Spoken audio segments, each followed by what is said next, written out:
নমস্কার বন্ধুরা, কেমন আছো সবাই? আশা করছি তোমরা সবাই ভালো আছো, আমরাও ভালো আছি। রমা মুম্বাই ব্লগে তোমাদের সবাইকে স্বাগত। চলে এলাম আর একটা নতুন ভিডিও নিয়ে। বাবাইয়ের পরীক্ষাটা যবে থেকে শেষ হয়েছে না, তারপরের থেকে ঘুম থেকে উঠতে একটু লেটই হয়ে যাচ্ছে। প্রতিদিন ভাবছি না আগের টাইমেই উঠবো, একটু তাড়াতাড়ি উঠবো, কিন্তু প্রতিদিনই একটু লেট হয়ে যাচ্ছে।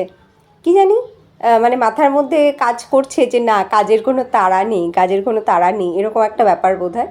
আর ছেলের কথা তো ছেড়েই দাও, ছেলে তো এখন মানে না ডাকলে 12টার সময়ও ঘুম থেকে উঠবে না, এরকম ব্যাপার।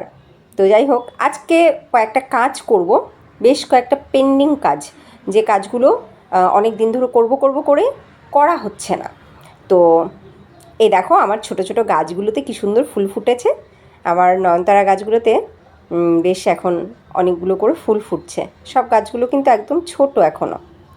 আর দোপাটির যে বীজগুলো ফেলেছিলাম, যার চারা হয়েছে তোমাদেরকে দেখিয়েছিলাম, সে চারাগুলো না এখন একটু মানে বড় হচ্ছে।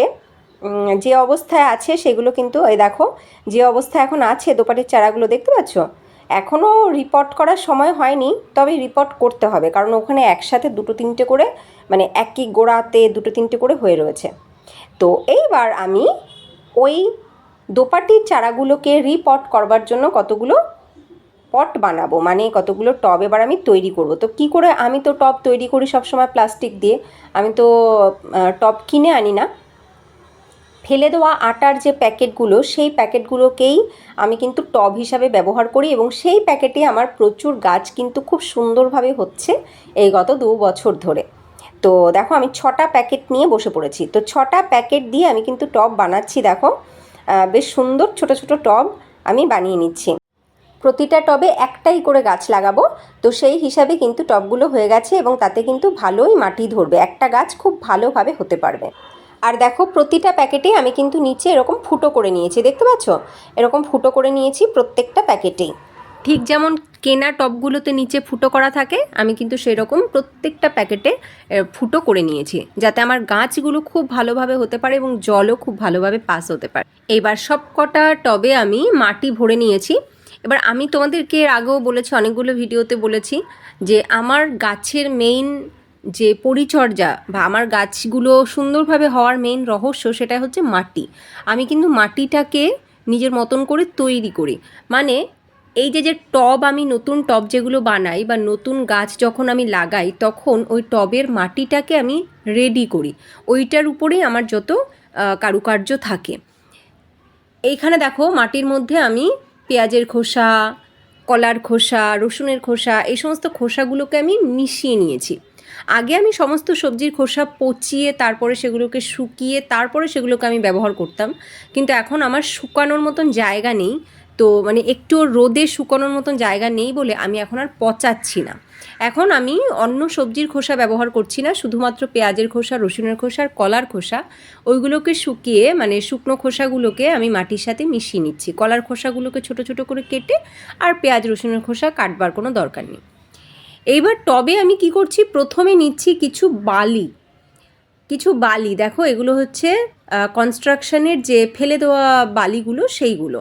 আমি এগুলো কোথা থেকে এনেছি আমাদের ছাদের থেকে। ছাদে যখন আমাদের শেডের কাজ হয়েছিল, তখন শেড লাগানোর জন্য কতগুলো রড বসাতে হয়েছিল, এবং তাতে ছাদটা খানিকটা খুঁড়তে হয়েছিল রডগুলোকে সেট করার জন্য। তো সেই বালি আমি নিয়ে এসেছিলাম। সেই কনস্ট্রাকশনের ফেলে দেওয়া বালিগুলোকে আমি সবার নিচে দিলাম, তার উপরে দিলাম আমার তৈরি করা মাটি, মানে যে মাটির মধ্যে আমি সবজির খোসা মিশিয়েছি, কলার খোসা, পেঁয়াজ এবং রসুনের খোসা, সেই মাটি আমি দিয়ে দিলাম। এইবার দেখো বেশ খানিকটাই দিচ্ছি আমি, কিন্তু যে বালি সেটাও বেশ খানিকটা দিয়েছি। আর এই মিশ্রিত মাটি, খোসা মিশ্রিত মাটি, সেটাও আমি দিয়ে দিলাম। আমি কিন্তু কোনো রকম সার ব্যবহার করি না। আমি অনেক ভিডিওতে বলেছি আমি আমার গাছের জন্য কোনো সার, কেনার সার ব্যবহার করি না। আমার মেইন রহস্য হচ্ছে এই মাটিটাকেই আমি ভালো করে রেডি করি। এবার এর উপরে দিচ্ছি আমি নর্মাল মাটি, একদম নর্মাল কিনে আনা মাটি। এই মাটিও বেশ কিছুটা পরিমাণে দেব। তো এই 3টে লেয়ারে আমার একটা টব আমি তৈরি করি। এইভাবেই আমি কিন্তু এই 6টা টব তৈরি করেছি। আর এই প্রত্যেকটা টবে একটা করে গাছ হবে এবং এই একটা করে গাছ লাগালেই কিন্তু গাছগুলো খুব সুন্দরভাবে হৃষ্টপুষ্টভাবে হতে পারবে। এই একটা টবে 2-3টে করে গাছ লাগালে সেই গাছ কিন্তু কখনোই ভালো হয় না। মাটি ভরা হয়ে গেলেও এখনও গাছ লাগানোর জন্য কিন্তু উপযুক্ত নয়, তো এর উপরেও এখন আমাকে কিছুটা কাজ করতে হবে। তো আমি কি করেছি, প্রত্যেকটা টবকে আমি উপরে তুলে নিয়েছি, জানলার উপরে তুলে নিয়ে এইবার আমি এতে জল দেব। এতে কিন্তু আমি আজকে এবং কালকে এই 2 দিন ধরে কিন্তু 2 বেলা জল দেব। তো ওই 4 বার এই মাটিতে জল পড়বে এবং জল পড়ে যে পেঁয়াজ রসুনের খোসা বা কলার খোসাগুলো ওই মাটির সাথে মিশে রয়েছে সেইগুলো কিন্তু বেশ কিছুটা নরম হয়ে যাবে। আর যে বালিগুলো দেওয়া রয়েছে একদম নিচে, সে বালিও কিন্তু জলে ভিজে থাকবে। আর উপরের মাটিটাও অনেকটা নরম হয়ে যাবে, যে মাটিটা এখন অনেকটা শক্ত বা ঝুরঝুরে হয়ে রয়েছে সেই মাটিটাও কিন্তু অনেকটা নরম হয়ে যাবে। তো আজ এবং কাল এই 2 দিন 2 বেলা মানে 4 বার এই মাটিতে জল পড়ার পরে তারপরেই কিন্তু এই টবগুলো গাছ লাগানোর জন্য তৈরি হয়ে যাবে। চলে এসেছি কিচেনে, এখন ব্রেকফাস্ট রেডি করব। তো ব্রেকফাস্টে আজকে হচ্ছে ইডলি এবং সাম্বারে দেওয়ার জন্য আমি সবজিগুলোকে কেটে নিচ্ছি। তবে মেইন যে সবজিটা সজনে ডাঁটা সেটাই আমার ঘরে নেই, সেটা দিতে পারবো না, কিন্তু দিচ্ছি আমি একটু গাজর, লাউ আর মোটা মোটা করে কেটে রাখা পেঁয়াজ ও টমেটো। কড়াইয়ে একটুখানি সর্ষের তেল গরম করে তার ভেতরে দিয়ে দিচ্ছি সর্ষে, শুকনো লঙ্কা, কারি পাতা আর হিং।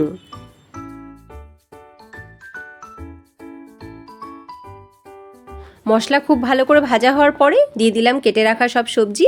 এবার এগুলোকে খুব ভালো করে একটুখানি মিশিয়ে নিচ্ছি। এবার গুঁড়ো মশলাগুলো অ্যাড করছি। অ্যাড করলাম হলুদ, এবার দিচ্ছি আমি লবণ, আর এর সাথে দিচ্ছি একটুখানি শুকনো লঙ্কার গুঁড়ো। খুব ভালো করে সব কিছু মিশিয়ে নিয়ে এবার অ্যাড করব এতে সিদ্ধ করে রাখা অরহর ডাল।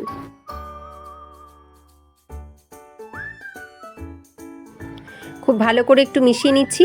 এইবার এতে অ্যাড করব মেন ইনগ্রেডিয়েন্টস, সেটা হচ্ছে সাম্বার পাউডার। তো বেশ কিছুটা সাম্বার পাউডার আমি অ্যাড করে নিলাম। এবার খুব ভালো করে মিশিয়ে নিয়ে বেশ কিছুক্ষণ ফুটতে দেব, যাতে সবজিগুলো একদম সিদ্ধ হয়ে যায়। সাম্বারকে ফুটতে বসিয়ে দিয়ে এইবার আমি ইডলিটা বসাবো। তো ইডলির জল আমি বসিয়ে দিয়েছি ফোটবার জন্য। আর এদিকে আমি ইডলির ট্রেটাতে সামান্য একটুখানি তেল ব্রাশ করে এতে দিয়ে দিলাম ইডলি ব্যাটার। দেখো জল ফুটে গেছে, এবার আমি ট্রেটাকে বসিয়ে দিলাম। এবার 5 থেকে 7 মিনিট স্টিম করে নিলেই ইডলি রেডি।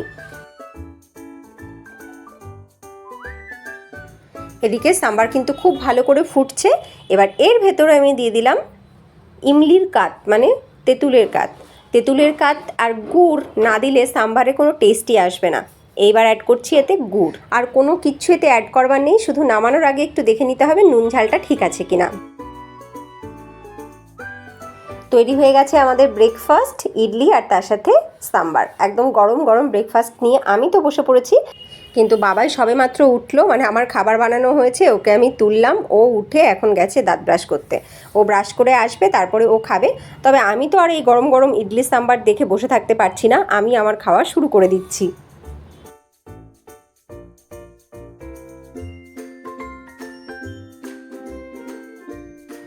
নিজের হাতে বানিয়ে নিজেই প্রশংসা করব। কি করব, আর তো কেউ নেই প্রশংসা করার মতন ঘরে। সত্যি খুব ভালো হয়েছে, দারুণ টেস্টি হয়েছে সাম্বার, দারুণ দারুণ।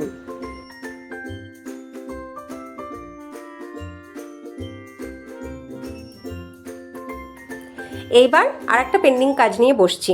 এই আসনটা বানিয়েছিলাম মনে আছে? আসনটা পুরো বানানোর পরেও না বেশ কিছুটা কাপড় ছিল, তো সেই কাপড়গুলোকে দিয়ে আমি আরও আর একটা আসন বানাবো বলে ভেবে রেখেছিলাম, কিন্তু সে নিয়ে আর বসাই হয়নি। মানে একটাকে বানিয়ে উঠে আমি যেন হাঁপিয়ে গেছিলাম, তো আর একটাকে নিয়ে বসাই হয়নি।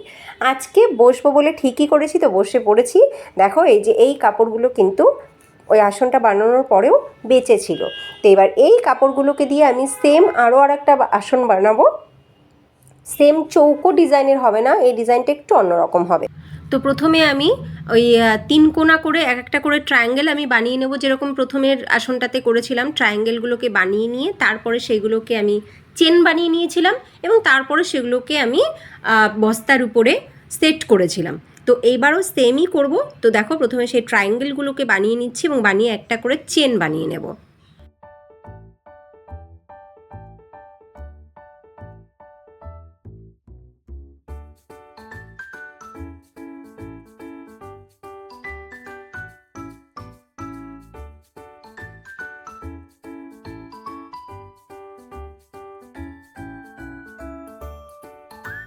দেখো আমি চেন বানিয়ে নিয়েছি।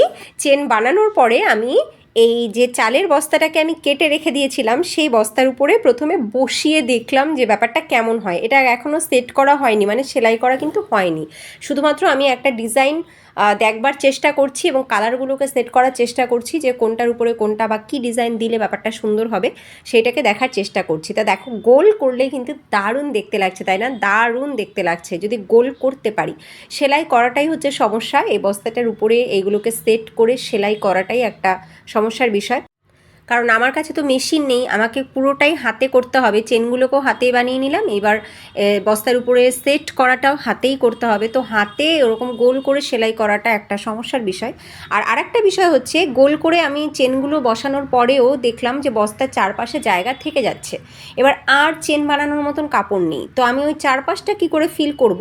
তা এখন আমি মনে মনে ভাবছি যে এই যে ব্লাউজ পিসটা আমি কেটেছিলাম প্রথম আসনটার সাইডে ঝুলপি দেওয়ার জন্য, এই যে সেই ঝুলপির কাপড়, তো এই ঝুলপির কাপড়গুলোকেই আমি ব্যবহার করব সাইডটাকে ফিল করবার জন্য। তো এই ঝুলপির কাপড়গুলোকে দিয়ে আমি একটু এরকম কুচি করে নেবো। এই দেখো একটা কুচি করা রয়েছে অলরেডি। তো এই রকমই কুচি আমি বেশ কয়েকটা বানিয়ে তারপরে ওই সাইডটা ফিল করব বলে চিন্তাভাবনা করছি। যাই হোক, এখন আর এটা আমি কিছু করব না, এটা এখন এইটুকুই থাক, আবার এটা পরে দেখা যাবে। এখন হয়ে গেছে লাঞ্চ টাইম, তো আমি আর বাবাই এখন খেতে বসছি। তো আগে বাবাইকে খাইয়ে দিয়ে নিই। ও একা একাই কিন্তু খায় এবং খুব ভালো করে একা একা খেতে পারে, মাছের কাঁটা বেছে খুব সুন্দর করে একা একা খেতে পারে। কিন্তু এখন ছুটির দিনে একটু ল্যাদখোর টাইপের হয়ে গেছে আর কি মানে ঘরে বসে একটু বেশি পরিমাণেই অলস হয়ে গেছে। বলছে মাম্মা তুমি খাইয়ে দাও। তা ঠিক আছে চলো খাইয়ে দিই, সময় আছে আমার হাতে, অসুবিধা নেই। তো ওকে আগে খাইয়ে দিচ্ছি। আজকে একটু বাংলা মাছের ঝোল করা হয়েছে, শাক ভাজা হয়েছে, তো সে বাংলা মাছের ঝোল দিয়ে ওকে ভাত খাইয়ে দিচ্ছি। টিভিতে সিরিয়াল হচ্ছে, সিরিয়ালটা কিন্তু আমি দেখছি, ও তাকিয়ে রয়েছে এই দেখো এতক্ষণ টের পাইনি ক্যামেরা অন আছে, এখন বলছে ক্যামেরা অন রয়েছে তোমার যাই হোক, আমার সিরিয়াল চলছে, ওটা দেখতে দেখতে আমি ওকে খাইয়ে দিই।